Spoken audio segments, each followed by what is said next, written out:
Greetings YouTube, this is Remarkable Republican here once again to bring you the truth with truth-flavored bias. Tonight, we finish my series on Season 8 of Game of Thrones. In this episode, we answer the question as to whether or not Game of Thrones was ultimately successful.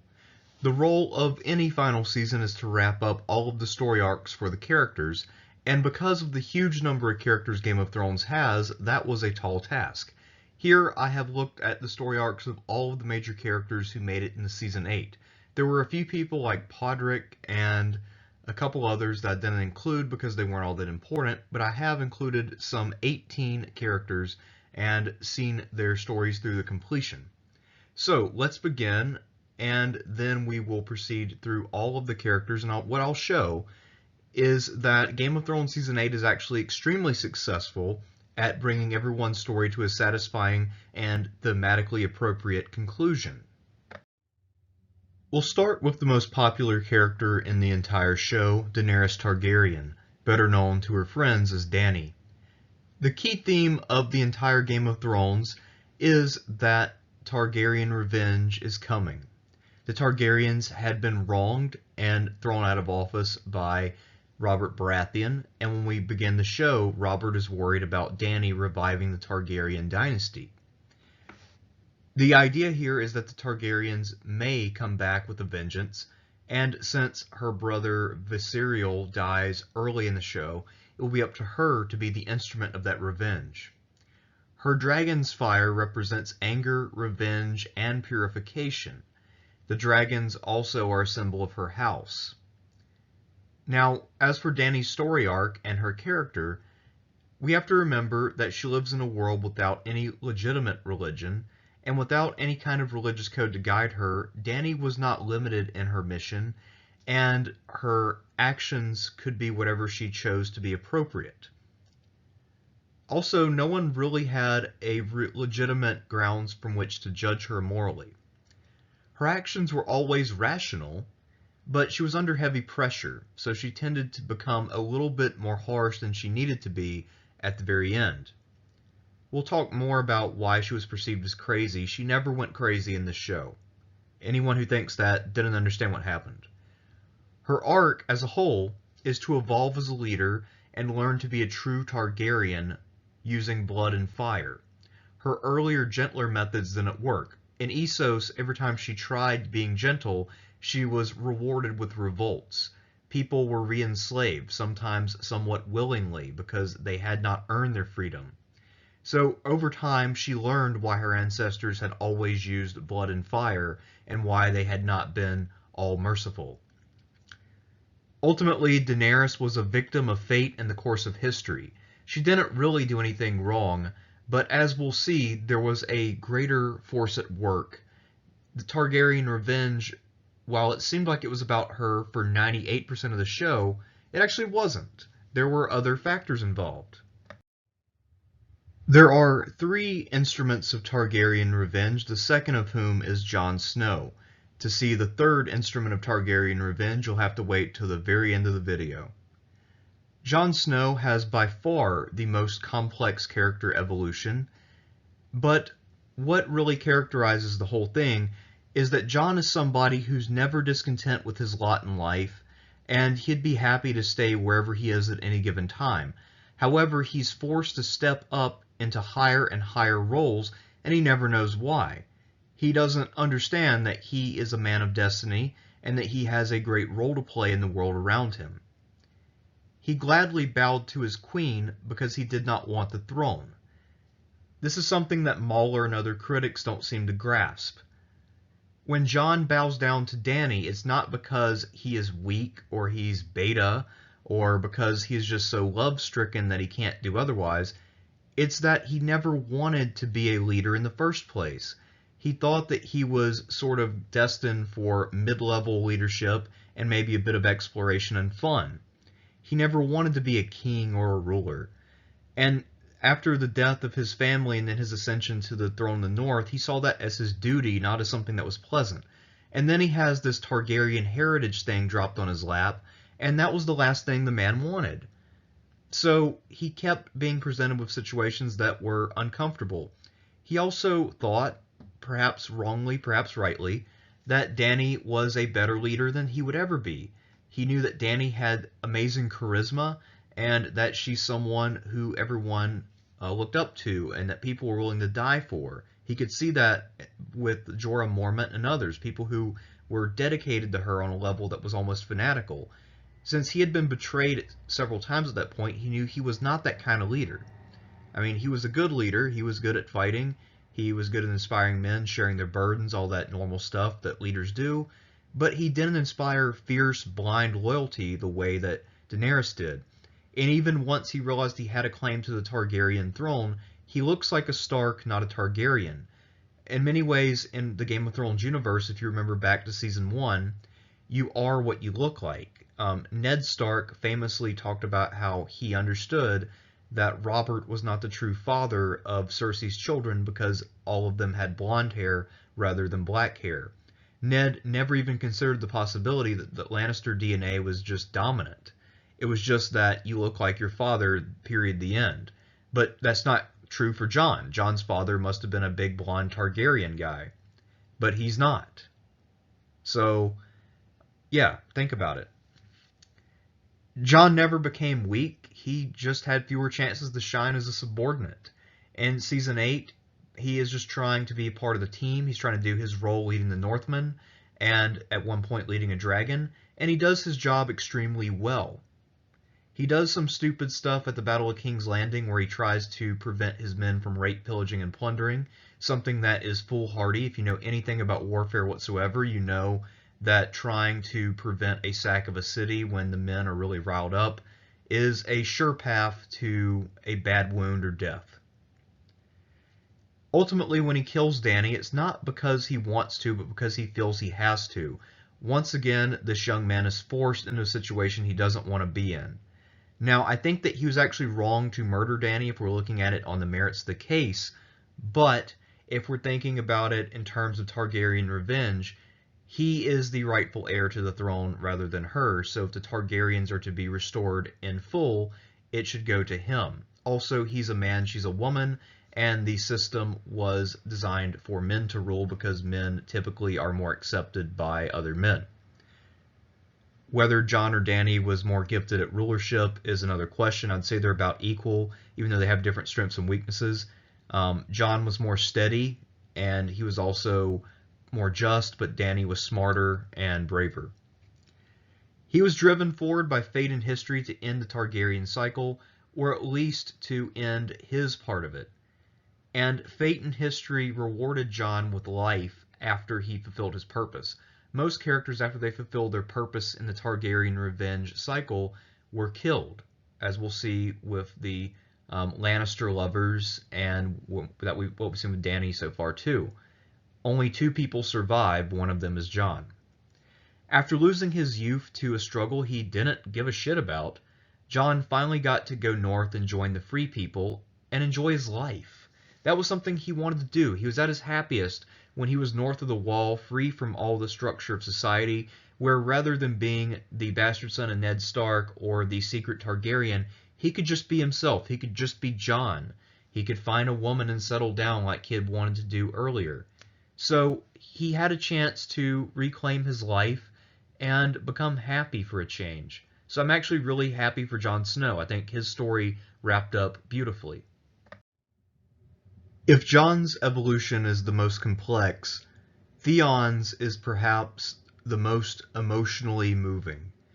Theon's arc is one of a fall from grace, followed by a quest for acceptance, the kind of thing that you might see with a very young man, overreaching his natural place in the hierarchy, being punished for that in the most severe way possible by losing his penis, and then seeking redemption. By making the ultimate sacrifice for someone he had once betrayed, and at the sight of his betrayal, Theon completed his redemption in Season 8 in the most satisfying way possible. He played an important role in saving life from death. Theon's life could not have ever been happy without a penis and all of the mental suffering that he had endured, but he had died in a way where he made both his biological family, the Greyjoys, and his adoptive family's proud of him. And that was something that he would be more than willing to die for, because that's what he had been trying to do over the several years that the show ran, and never with any success until the Battle of Winterfell. One of the most common complaints about Season 8 is that Varys went from being a political genius to being someone who had no tact and didn't know how to do his job. The people who say that just don't really understand his arc or his character or the stakes and context involved. Varys was always someone who thought that he was smarter than everyone else around him, and he tended to overestimate himself. He was also constantly scheming, and if anyone had been smart enough not to trust him, they would have figured that out pretty quickly. He doesn't really have a character arc in terms of an evolution like what Theon had. All he does is change his allegiance but remain the same person, and his goal is to have a ruler who will listen to him the most, because he ultimately has a hunger for power. His key to success early on was choosing his allies well, being alert, and being smart. The way that worked is that he was largely surrounded by people who weren't wise to his bullshit. Littlefinger was so busy plotting on his own that he never noticed what Varys was doing. Tyrion never really suspected him. Tywin was always caught up in whatever he was doing, and he was too old to really work with Varys. They weren't of the same generation. They weren't really friends or anything, so he had never noticed anything being weird about him. Cersei was always drunk. Jaime was an idiot. So what was the threat? Then he goes to meet with Dany. At first she's young and vulnerable, but as she evolves as a leader, she wises up to the ways of people around her, and she ultimately becomes smarter than Varys, something that he had never experienced. And he never wised up to that reality. He underestimated Dany, and he also underestimated her charisma and the dedication of Jon, Tyrion, and others to her leadership. His thought was that if he backed Jon against Dany on that claim that Jon was more Targaryen than Dany, then he would be able to influence Jon, who was showing a little bit of weakness at that time, and who was generally more pliable and less assertive than Dany. What ends up happening is a very simple but classic story of arrogance taking someone over and ruining them. His tactics remain the same, but his opponents got better, and with higher quality opponents, his tactics failed to work.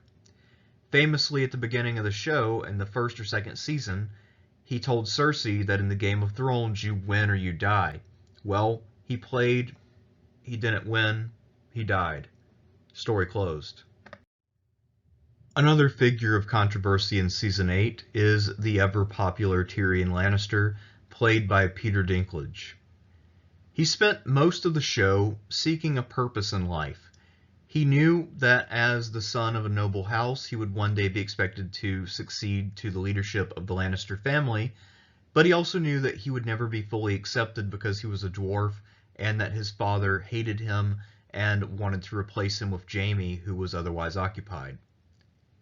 After joining Dany, Tyrion now had found a cause that he felt to be just, and he was determined to serve that cause. He played his part, and he did so knowingly. Tyrion was a smart man, in achieving Targaryen revenge. He also knew that his family had played a big part in the overthrowing of the Targaryens, so he knew that there was a good deal of irony. However, since he hated his family, this was fine by him. It was a way for him to fully renounce his heritage. By this point, both his father and his sister Cersei had betrayed him, so he felt no qualms about getting them back and helping to fulfill Targaryen revenge. The show ends with Tyrion using his experience and knowledge to serve in the way that had proven to be his best role, as Hand of the King. He was very effective at this in the absence of his father early in the show, and then he was effective for Dany for a long time until she became smarter than he was. He managed to live up to his father's expectations, and I think was a much better Hand of the King than Tywin ever was. Tywin was self-seeking, and he was always a crappy general who was good at covering up his deficiencies with aristocratic scorn and a reference to how many years he had served. Tyrion never made excuses, he simply got results. And when we see his one battlefield command when he's defending against Stannis Baratheon, he did quite well. I have no doubt that he will serve the new king extremely well.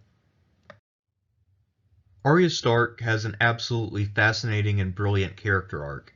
She starts out as a tomboy princess who is uncomfortable in traditional female roles, and she evolves into a nihilistic serial killer after the death of her family at the Red Wedding. Later, the assassination skills that she claimed in Essos come into use in Westeros when she ends up being the killer of the Night King and thereby the savior of all humanity. This is an act of redemption, but not one that she's necessarily aware of at first. Her crimes, I think it's safe to say, are completely forgiven by her actions at Winterfell, and I would say the same for every other character in the show. Clearly, if you defend life itself, whatever other little things you may have done, or whatever things you may have done will become little by comparison. Whether that's incest, murder, rape, or whatever, it becomes rather insignificant when compared to literally fighting for the right of humans to continue to exist or giving in. So Arya effectively is restored to the good guy category. The person who ends up helping her out and seeing that she has something to live for and that she can get rid of her crimes is the Hound. The Hound knew that unlike himself, Arya was still young, she was noble, and she had both the resources and the mental resilience to start over. So he urged her to mend her ways, to back away from the dark path that she was on, and go out and seek happiness. Now Arya had some options, now that she was a free woman, and now that the Great Crisis was over. She could have married and had kids with someone like Gendry, the son of Robert Baratheon, who, by the way, we're not covering in this series because he is not much of a character. But she needs to find someone else with a checkered past. Gendry is somebody who's very much naive, even though they're about the same age. He hasn't really experienced much of life. He was mostly a blacksmith, and then he was just kind of a jolly soldier who then becomes a lord and is kind of lost. But Arya is someone who has killed people for a living, at least for a time, and it's hard for her to really connect with someone who's so much less experienced. So what she does instead is she finds a new passion in life by becoming an explorer. Now, Westeros in recent years hadn't produced many great explorers, and now that her sister and closest friend Sansa is Queen of the North, Arya has basically unlimited resources to go out and map the world. As we'll see with the fall of the last vestiges of the Valyrian Empire, what ends up happening is that now Arya can set forth and help the world move past Valyrians and discover new things that they've never known at any time. Sansa is another great character. At first, I didn't like her very much. She started out as a traditional generic princess who was just a really pretty teenage girl with an empty head and who didn't really have much going on. I thought that she would be killed early or that she would just remain a pawn in the hands of the Lannisters. But over time, she becomes a much more interesting character because she's transformed by tragedy and abuse to become a strong ruler. In fact, I think you could argue in some ways that she was the greatest of the three queens in the show, although in a very low-key way. She doesn't have the sheer ability of a Dany, she doesn't have her courage, and she also doesn't have the ruthless aggression of Cersei. But Sansa does have staying power, and she also becomes very adept at court maneuvers. In seasons 7 and 8, we see that Sansa comes of age. She takes out her old mentor and the guy who was creeping on her, Littlefinger, and by the time season 8 begins, she has grown into a steely-eyed leader in the mold of her father, Ned Stark. The Targaryen Revenge narrative needs a number of people to bring it off, and one of the people that it needs is a real Stark in the North. At first, there was Ned, then when he died, there was Robb. Later, there was Jon, but Jon turned out to be a Targaryen, so that wouldn't have worked. But by the time that Jon is revealed as a Targaryen, Sansa has evolved into a leader who is worthy of rule in her own right. So, what this does is it fits the theme of a realm of queens, and it also gives us a strong Stark to make the Targaryen Revenge narrative work, while also finally making Sansa useful and also interesting. After all of her bad memories in King's Landing when she was married to Joffrey, Sansa was finally able to achieve her dream of independence for the North, and she was also able to play big sister to all of her surviving siblings, something that she had wanted to do. She was very much family oriented, and she wanted to make sure that everyone that she loved was taken care of. She did quite well for her younger brother Bran, she did very well by Arya, and she even did pretty well by Jon, as we already saw. She managed to officially get him into the Night's Watch again, but in reality, as Queen of the North, she basically controlled the wall, and she just let him go on his merry way. Samwell Tarly's character was something of a comic relief for much of the show. He's clearly an allusion to Sam from Lord of the Rings. He's kind of a fat loser and the son of a much better man, at least better suited for the world of Game of Thrones. His father was a warrior who then sent Samwell to the wall so that his family wouldn't be embarrassed by having House Tarly fall on some fat dude who didn't know how to use a sword. The whole show is about Samwell trying to find his way, or at least his part of the show, and how to learn to be a man in his own right. Because clearly he was not going to be a warrior, and he was always just going to be some fat dude. Despite being unattractive in beta, one thing that Samwell did achieve, despite not having his ancestral home at House Tarly, is that he was able to find a woman and start a family on his own merits. Now, granted, the woman that he found, Gilly, was not exactly a 10, but let's face it, neither is Samwell. Choosing his friends wisely, Samwell was able to then ride Jon's coattails. Jon proved to be a man of destiny, so perhaps this wasn't wisdom on Samwell's part, but it does seem like Samwell caught on pretty quickly that there was something very special about the bastard son of Ned Stark. Unlike many characters in the show, especially Varys, Samwell had the wisdom to know his role and know his limits, but he also realized that he can contribute in other ways. He might not be the best at intrigue or the best at killing someone, but he could still come in quite handy. At one point he saved Jorah Mormont and then gave Jorah his sword. Jorah was then able to save Daenerys, and then that ensured victory at Winterfell, thus saving humanity. So while he was not directly all that useful, indirectly Samwell was quite valuable. His bravery was effectively wisdom, if that makes sense. Some people have criticized the decision to make someone as young as Samwell, who may have only been about 30 or maybe 28 or whatever it might have been, at the time of his elevation to Grand Maester. But what they don't get is that the elevation of Samwell to Grand Maester fits the end of the Targaryen cycle and the return to traditional Westeros narrative that is going on with the elevation of the king who emerges at the end of the show. Samwell represents a break from all of the old traditions of Old Town, and he also represents a new generation of leadership, and he also represents a break from the old style leadership of people like Varys and Littlefinger, people who relied too heavily on being clever rather than being wise.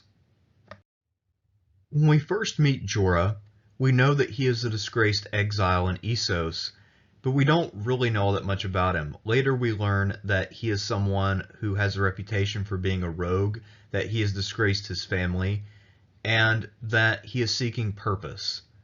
He refuses to kill Daenerys on behalf of Robert Baratheon, who tried to bribe him, and then he ended up falling deeply in love with her and becoming her protector.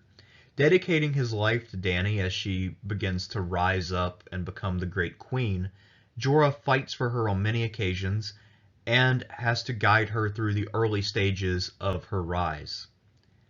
Later in the show, he develops the condition known as Dragon Scale, which is an ancient disease, and he travels to Old Town looking for a cure. That's when he is cured by Samwell, and he only recovers from this illness just in time to come back and fight at Winterfell on behalf of the living. This represents a real return to form for Jorah, who had been a Northman to begin with. House Mormont was located near Winterfell. So he basically returned home, and there he served honorably. When the queen and her dragon went down at one point, Jorah sprang to their defense and managed to rescue her and allow her to rescue the dragon Trojan, and then she went on to win the battle, whereas he died in battle for his queen, the woman he loved. By guiding Dany early on, saving her at Winterfell, and then dying for her in battle, Jorah achieved redemption and died on a high note. Had he lived longer, he may have been one who joined in on the plot against her, or he may have prevented the ultimate fulfillment of Targaryen Revenge by saving her from Jon. It's also possible that had he lived longer, he would have simply been overcome by grief when she was murdered. So Jorah, I think, went out on the best possible note, and I am happy for him that his story ended so positively and so movingly. Also sometimes called Captain Plasma, Brienne of Tarth is a major character in Game of Thrones, and her arc, just like most of the other characters, is quite interesting. She was rare in that she is a sad, lonely warrior woman, someone who is quite larger than almost any of her contemporaries, who dreams, instead of being a lady, of being a knight and being accepted by men. Also of finding love, but she'd mostly given up on that since she thought she was too large to ever find a man who would take her. So what she did was she was looking for this acceptance. She already had the martial skills, but it was just a given that knights always had to be men. Her whole arc is slow but rewarding. It starts out with her being a deeply insecure would-be knight, and later taking on Podrick as a squire, even though she was not a knight in the proper sense. She sort of became almost a knight when she was hired by Catelyn Stark to protect young Arya, and then she proved her worth by defeating the Hound, one of the greatest warriors in all of the Seven Kingdoms. So, she basically had fulfilled her dream of becoming a knight in practice, but she really needed that validation officially. That finally came in Season 8, and it came in a pretty moving scene at Winterfell before the battle. She had long been in love with Jaime Lannister and had fought by his side on several occasions, and he had also come to respect her and may have even been a little bit in love with her at one point. When she's knighted by Jaime and then finally loses her virginity, she found both the knighthood she had always sought, and she thought she had also found love. However, she actually gains more wisdom when Jaime leaves her to go back and be with Cersei. She learns that hookups under apocalyptic circumstances are not the same as love. So now that she has the confidence to seek out a man, at least she'll know the difference between a guy who's just trying to get his rocks off and someone who actually loves her for who she is. If I had to project into the future, I would guess that she might end up with Podrick, even though it would be a little bit of a different relationship since she's older than Podrick and is basically his boss. But she is a fairly domineering personality. Podrick, I think, has a thing for her, so I think it actually would make sense and work. And since they had just survived killing a bunch of zombies and all that, I don't think that anyone would look at them too oddly, and they actually might even be happy together, who knows. But at any rate, Brienne now has a lot of options. She has a fresh leash on life, and I'm really glad that there's at least one sort of open-ended ending where we don't know exactly what Brienne's going to do, but we know that she has options and that she is okay. Next up is the Hound, Sandor Clegane. A nihilistic fighter, the Hound ended up on the good side by accident.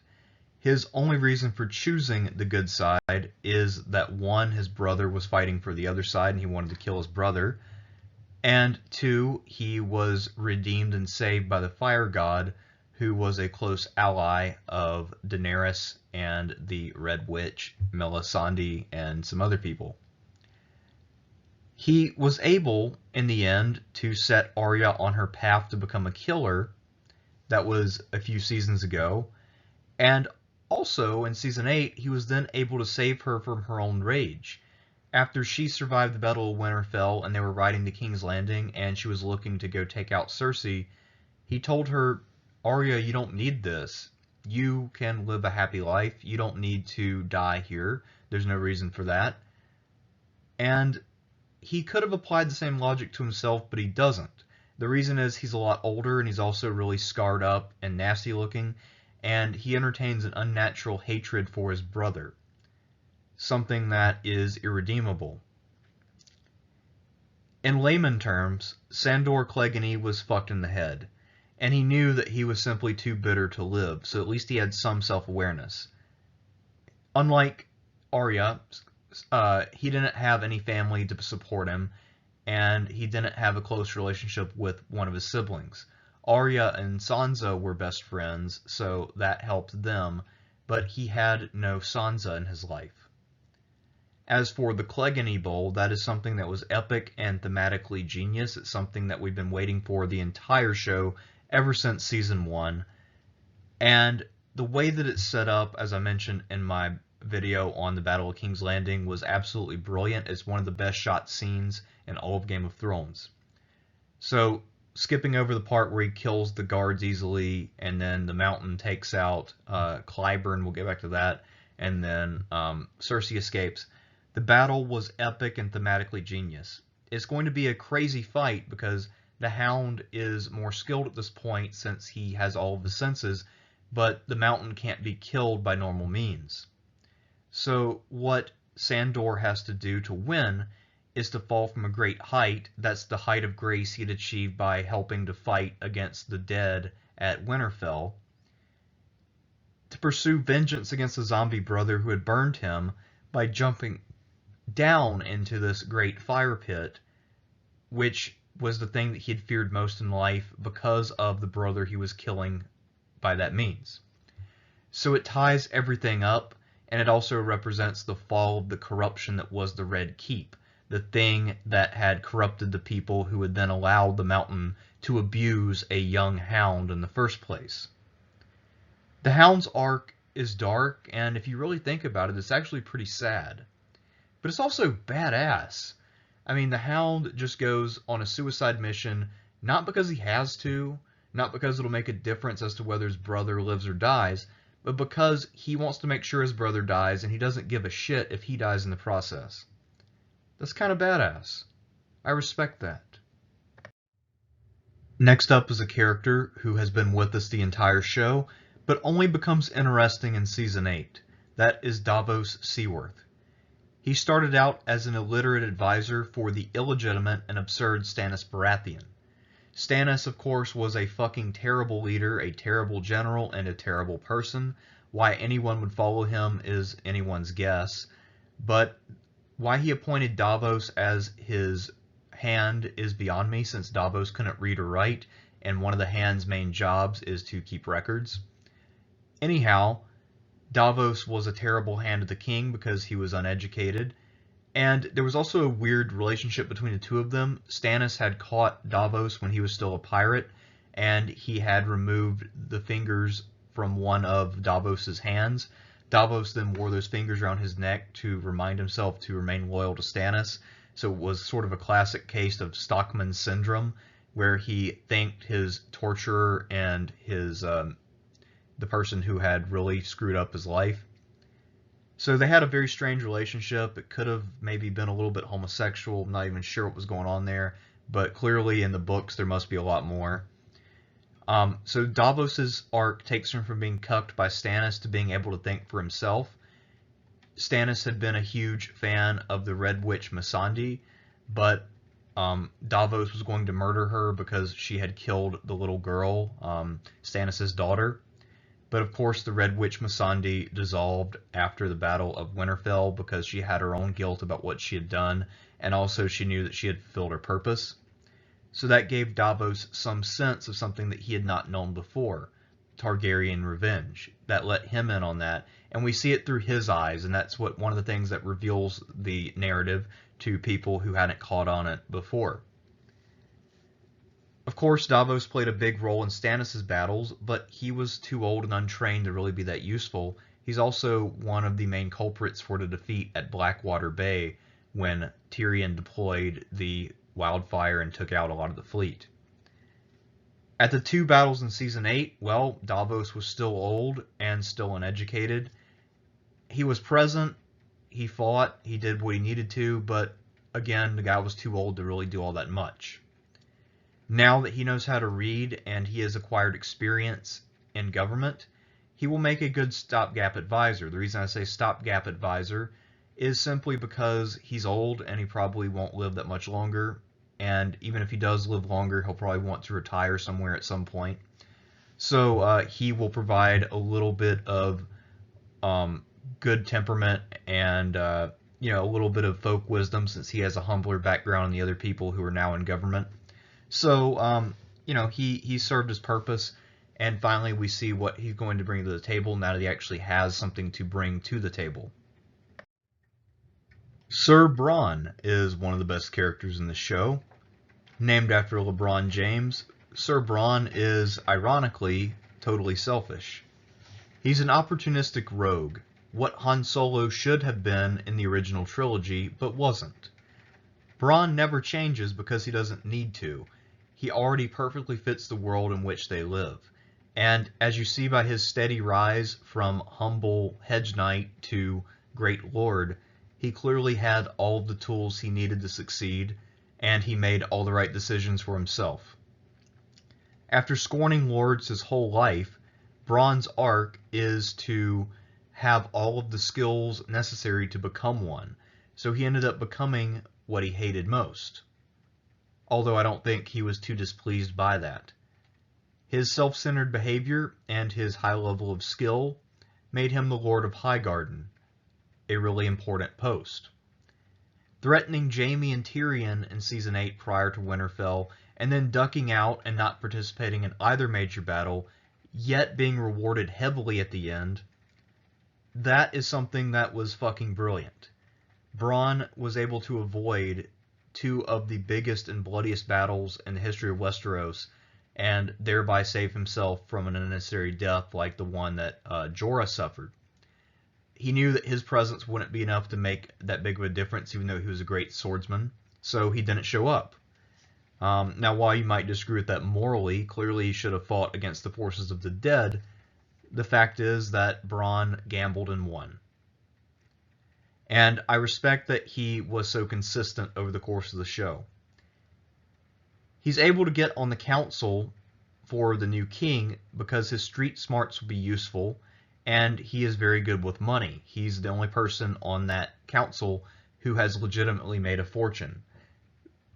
So he can teach them about finance in a way that no one else can.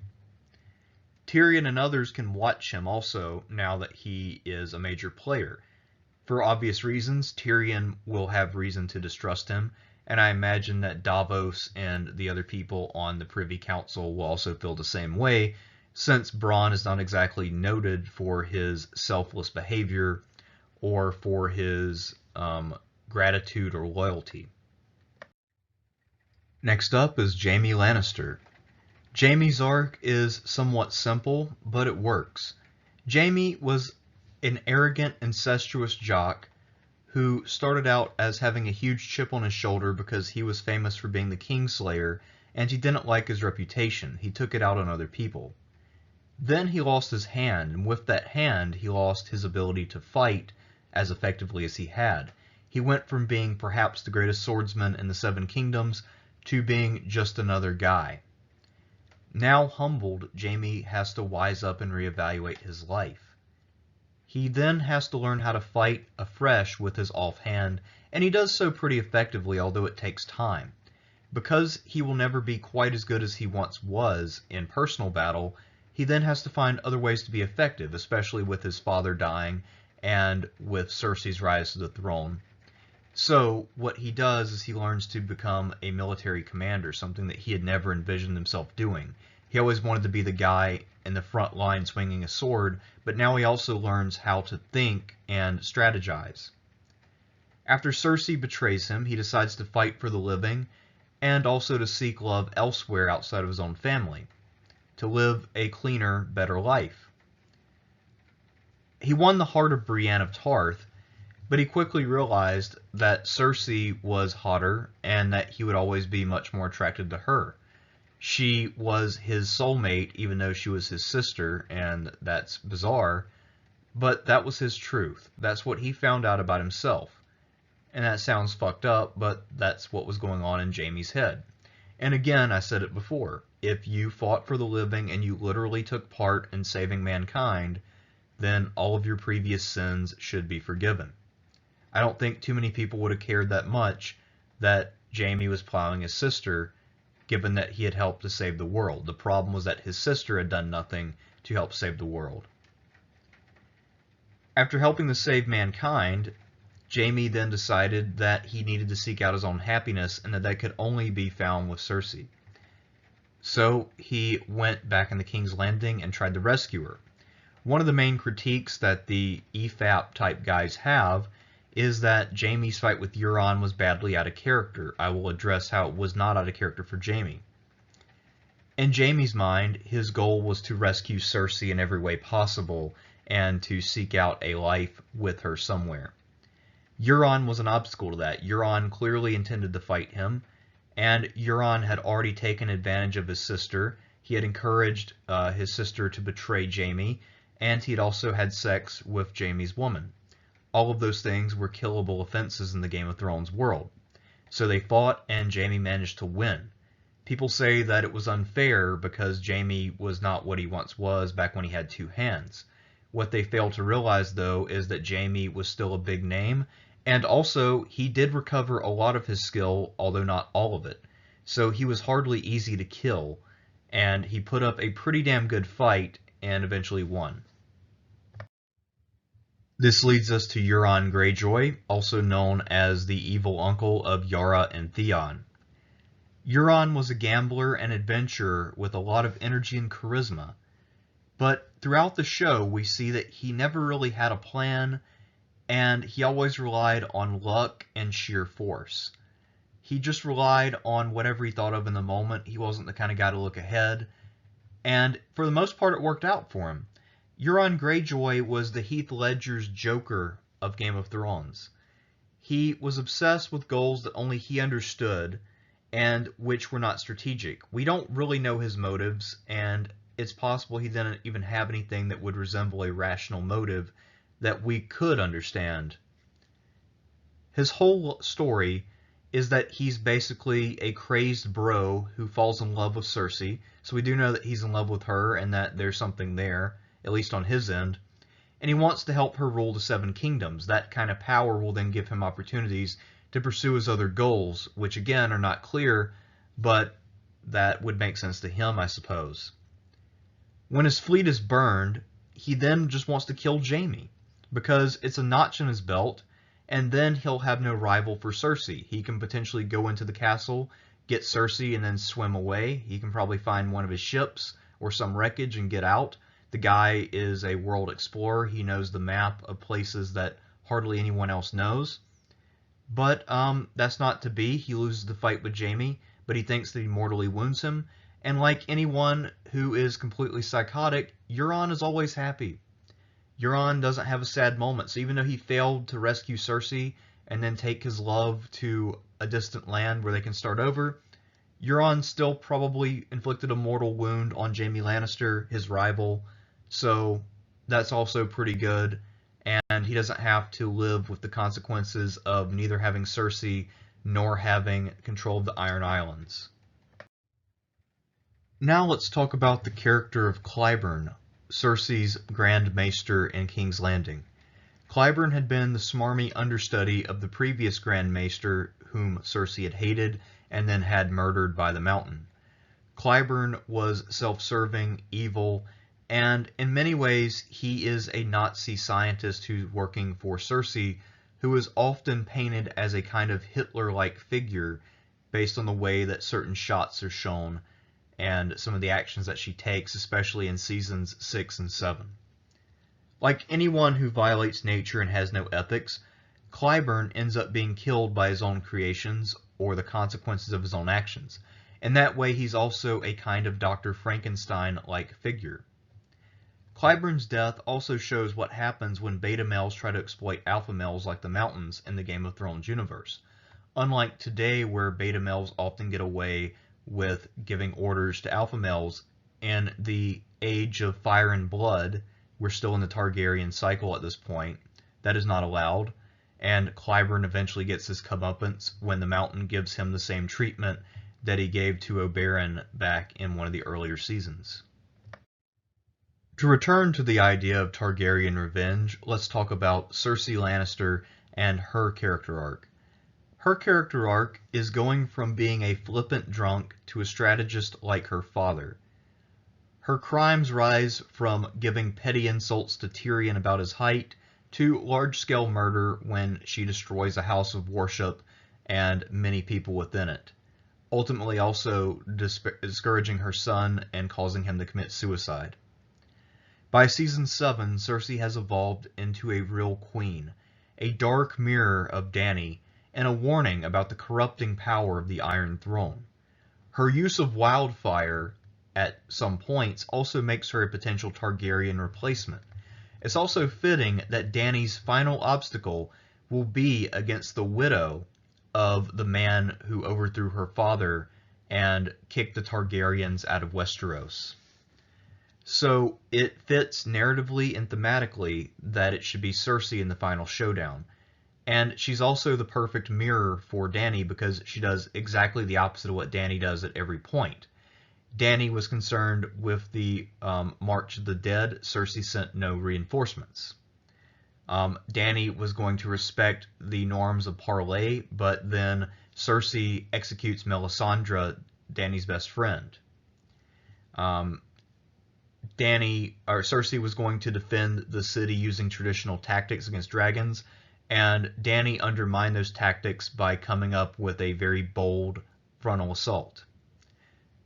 Everything that they do is the exact opposite of one another, and we see that there is a contest to see who is the real Targaryen, who is the real representative of fire and blood. And it turns out, not surprisingly, that it's Dany. Cersei, by her great evil, forces Dany to become harder and to really live up to her Targaryen name. She also did quite a bit to put herself in a great position to win the war, and she was an admirably strong and wise opponent when it came down to it, despite being drunk and despite not really having much preparation for the role. Later, she lost hope when everything was fucked up and when her city was being burned. And we see that the wine glass broke, which was her basically comfort blanket. And then as she's fleeing, she is helpless in the face of the Mountain and the Hound and just has to go on by herself, which represents her then being abandoned by everyone, just like the prophecy said. She finally finds Jaime, and they end up dying in each other's arms. She ended where she started, as just a woman who practices incest and has no real supporters or power. Last but not least, the seal of the entire story, Bran Stark, the one true king in the end. Bran's arc is inherently supernatural, and it ties in with everything. While he was never the most compelling character at any moment, it was clear from the outset of the show that he would play a major role at some point, and that all of his side stories would eventually become extraordinarily significant.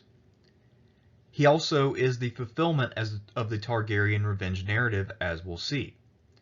The story begins with him discovering the incest of Jaime and Cersei, something that would be a major factor throughout the show, and then he quickly evolves into the Three-Eyed Raven after he is crippled from his fall from the tower.